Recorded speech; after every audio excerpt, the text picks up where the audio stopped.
how do you make your suffering useful? How can you make your pain useful? That's be the question that I would ask anybody, because I think the answer to that question is really the answer that everyone's chasing. Because if suffering has no meaning, if suffering has no purpose, then this life sucks. This is just a life if suffering has no purpose or meaning. And everyone is going to experience suffering. That's what separates me from this machine, is this machine will never suffer. What makes me human is my suffering. And when I look at Christ on the cross, I think, is that a joyful man? As he bleeds out and dies on a cross for humanity, is that man joyful? And I think the answer is yes, that even in his suffering, that's what Christ represents for me. Meaningful suffering. You know, the story of Christ is that God became man for our betterment. So that means that he is the ultimate example, the supreme priest, the ultimate redeemer. If I look at Christ on the cross, I think that's very instructive.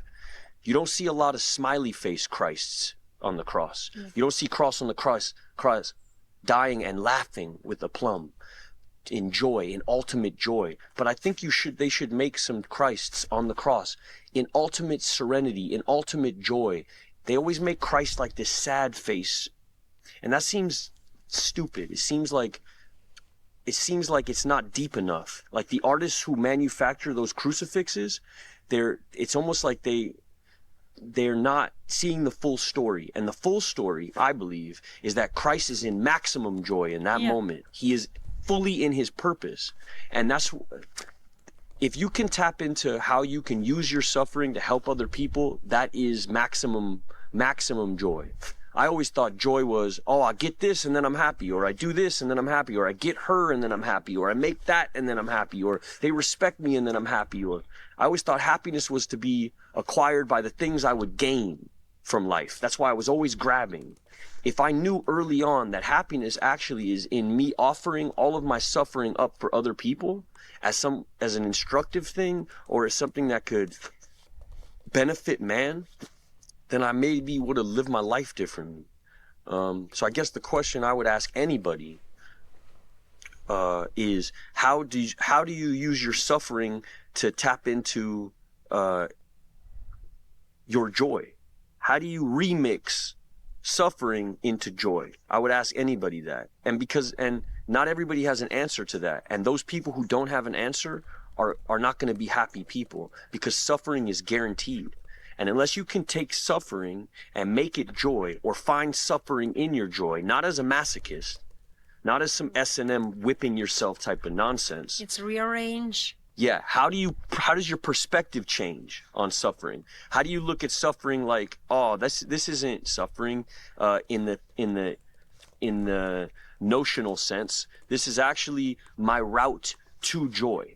That in and through the suffering is how I actually get to maximum joy. That's what the crucifix represents for me, and that would be the ultimate question. That's the ultimate question posed by Christianity. It's the ultimate question posed by most all Western religion. It's the ultimate question posed by Buddhism. Buddhism is all about, how do you stop needing? How do you need less? Well, the way to need less is to take stock in your suffering and use your suffering as your well of joy. You'll always have endless suffering. Every day that goes by, we die a little bit more. Just by waking up, you die a little bit more. That suffering will never cease until you're ultimately dead. So how do you actually relish in it? How do you relish in your own death? When you read the Tibetan Book of the Dead, they speak all about relishing in your own death. Christianity really is a preparation for death. And life, if you really value it, every second of life is preparation for something else that you know is coming. And any moment that you're not thinking about that, you're in distraction. So, and there's ways to think about it. You can either fear death for the rest of your life, or you can actually relish in the coming of something else that's bigger and more total and more visceral and explicit and fantastic and dreamlike and beautiful, that you will never be able to tap into in this life. So the question I would ask in a short, if I was to ask any artist or any kind of like deep thinker, existential questioning person, is how do you use your own suffering to tap into joy? That's the question I've never been asked because I never had an answer. Yeah.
Let's talk about touring, because when was the last time you toured? Before now? Yeah. Well, now they like to be like, the last tour ended and this is a new tour. But the last show.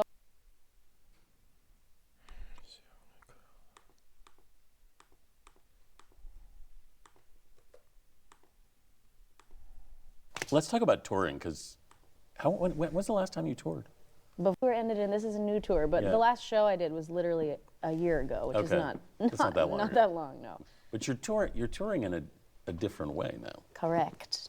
How's it feeling?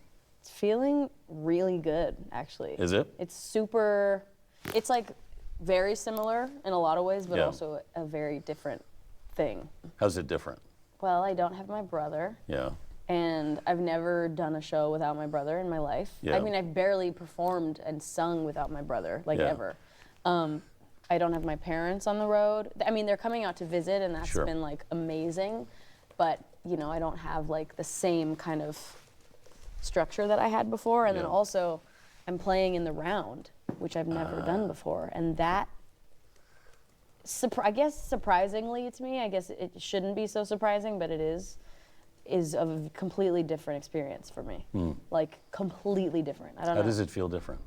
It's like, well, I'm never really off stage. I'm kind of always, like, I can't turn around and then feel like I'm not there. Looking at somebody, yeah. Yeah, so. There is a funny thing, when you turn around, you can pretend the audience is behind you. Yeah, so I can't really feel like anyone's behind me. I'm like, I'm always on the stage. Yeah. And also, there's just, everyone is everywhere. So I have to make sure that I'm, like, giving everyone an equal amount of, like, me. Yeah. You know, and, like, I want to be even with that. I don't want to, like, be, you know, have favoritism in the crowd. But it's been amazing. It's honestly, like, what I do love about the round is that it seems that every single person in the entire audience has a good view. Yeah. That's what's really cool about it. Yeah. Did you have to prepare yourself kind of emotionally for going out without your brother? Yes, but I also didn't know that, like, we talked about that happening like 2 years ago. Yeah. And it's been, you know, a known thing within our family for 2 years. And so I kind of was like, oh no, it'll be great. And it's what we both, you know, it's what's right and whatever. And then like 2 weeks until I was gonna leave came, and we were both like, it was getting a little bit sad and just bittersweet and like emotional. And then the couple days before I left were just like kind of a mess. But panic attacks? What would you? Just a little choked up. Yeah. Every time I'd talk about it or think about it. And Phineas was so sweet about it, and he was like, you know, this is the way it is right now, but like, if you ever need me, I will get on a plane as soon as you want, which is really sweet. That's a good brother. And then he also, like, you know, it's like they're not on tour with me, but like, you know, he immediately came to Newark and played that show with me, and my parents were there, and then we were all in New York, and he played all 3 shows there. So it's been amazing, really. Once you got on the road, you were okay? Well, I really you know what? Instead of like preparing emotionally, like I did prepare emotionally, but the thing that I really did was planned to not be lonely. Like I was like, okay, taking my best friends as my openers, hiring a couple of my best friends as my backup singers, hiring more band members, bringing another of my best friends to work on tour, you know, bring my mom out, bring my dad out for, make sure we're going to the park, make sure we're playing games, make sure we're, you know, getting food, going out, going on walks. Like that's the thing that I really planned. And also like tour has been such a depressive experience in my life so much, and I really in the past and I just didn't want to. I was like, I've said this before, but I had like a realization where I was like, oh, this isn't just like a temporary thing that I have to suffer through. Like I can make this enjoyable. It should be enjoyable. And it's also like I love doing the show so much that I shouldn't have to just be miserable up until the show. It should be like the whole day is, you know, obviously it's like travel and it's tiring and it's gruesome, but it's fun. Well, I mean, if you have the show itself to look forward to, that's a big thing. Yes. You like being out there. I do. Yeah. And you don't have any stage fright about going out there or anything like that? No. No. No. Yeah, no, not at all. I feel like... How do you feel when you're out there? I feel different on different nights. Yeah. I feel... Well, the way that my show starts, like this specific tour, I'll just talk about this one because that's the one that I'm on and the one I just started. But the way that the show starts is there's this big intro that, you know, I have this big cube in the middle of the stage and it lights up and then it pulses and then it raises up and, you know, spoiler alert, I'm in the cube, but you can't see me. Right. But what's really interesting, and nobody really knows this because they can't see the other side, but the cube is a bunch of like screen walls, and they're white. And so on the outside, it's like a super bright white screen. Yeah. But on the inside, they're not a screen, and I can see fully through them. But I'm not lit up at all, so they can't see me. But I can literally see everybody so well from inside this box. It's a very crazy. It's like it feels like I'm wearing an invisibility cloak. Like and I'm up there right there for like an entire minute before they can see me. Yeah. So I'm just looking around and staring at people, and so it's a little bit surreal by the time they can see me because I've been able to see them for a couple minutes. That's a luxury. That's a luxury you don't have most of the time. No, that's true. That's true. But it also makes me feel a little like I'm not real. So I kind of have to like remember that like, oh, now they can see me and we're together. But also like when I'm on stage, what do I feel? I feel so free in my body. Yeah. Like so free in my body. And I also really do not experience any kind of stage fright or even nerves really at all. Yeah. I'm like, is that good? I don't know. I think it is. A lot of people have it. Yeah, of course. And it feels totally natural. Of course. I mean, and some people will say if you don't have it, that's not there's something wrong. But I get it. I mean, it's nice that you don't. Mm-hmm. I think it's great that I have like little pieces of it. Yeah. Like, but also, I have it in random moments. But also it's like, it's less nerves and more just excitement and less like, oh God, what if it's bad? It's more just like, you know, I need it to be, I want it to be like this, and I'm eager, and it's just more of like a adrenaline excitement and less of a fear or nervousness, you know? That's great. Yeah, it's pretty awesome. When I think about how your music is made, you know, in Phineas's basement, basically. Yeah. It's such an intimate, creative experience to go from that to, you know, 20,000 people or whatever it is. Yeah, there's something super, like almost paranormal about like making music with your brother in your, you know, family home or Phineas's home or his, the yard, and it's like no one's heard it and no one, this isn't paranormal. What I'm getting to is paranormal. But like no one's heard it except maybe your friend or your mom or, and it's this like intimate, it's like, writing something in your notes that's like some feeling of yours or journaling or whatever. And then you put it out in the world and people connect to it. And then aside from connecting to it, the fact that they just know it at all, can hear it, are listening to it, is so weird and insane.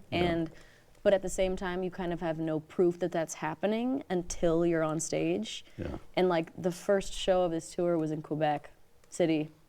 And I started singing The Greatest, which is like one of my favorite songs that Phineas and I have written, and just a song that I just feel really proud of and love.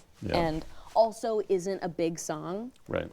And I like started playing it and got to the pre-chorus and like took one of my in-ears out, and I like looked around the room and I could just hear, 25,000 people, humans, singing along to this song that until that moment was just like this private, intimate, personal, scary, vulnerable thing for me.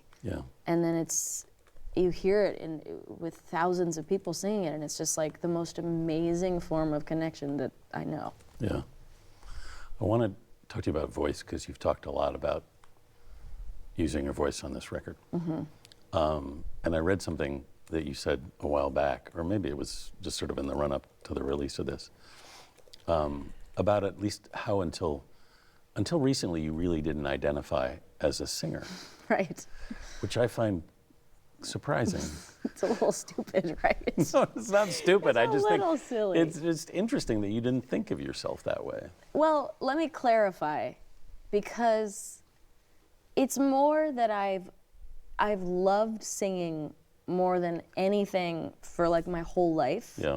But it felt so normal to me that I loved singing. Like I didn't feel, it was never something that I, felt the need to, parade around. Like I never felt like I had to. You never thought of it as a job description.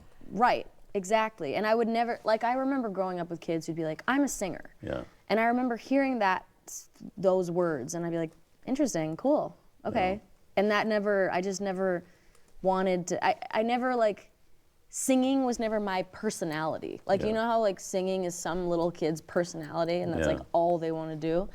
For me, it was this like, and it might sound like pick me of me or whatever, but like it really was just this special thing that was mine. And like people didn't really know I even cared about singing. It was just like something that was special to me.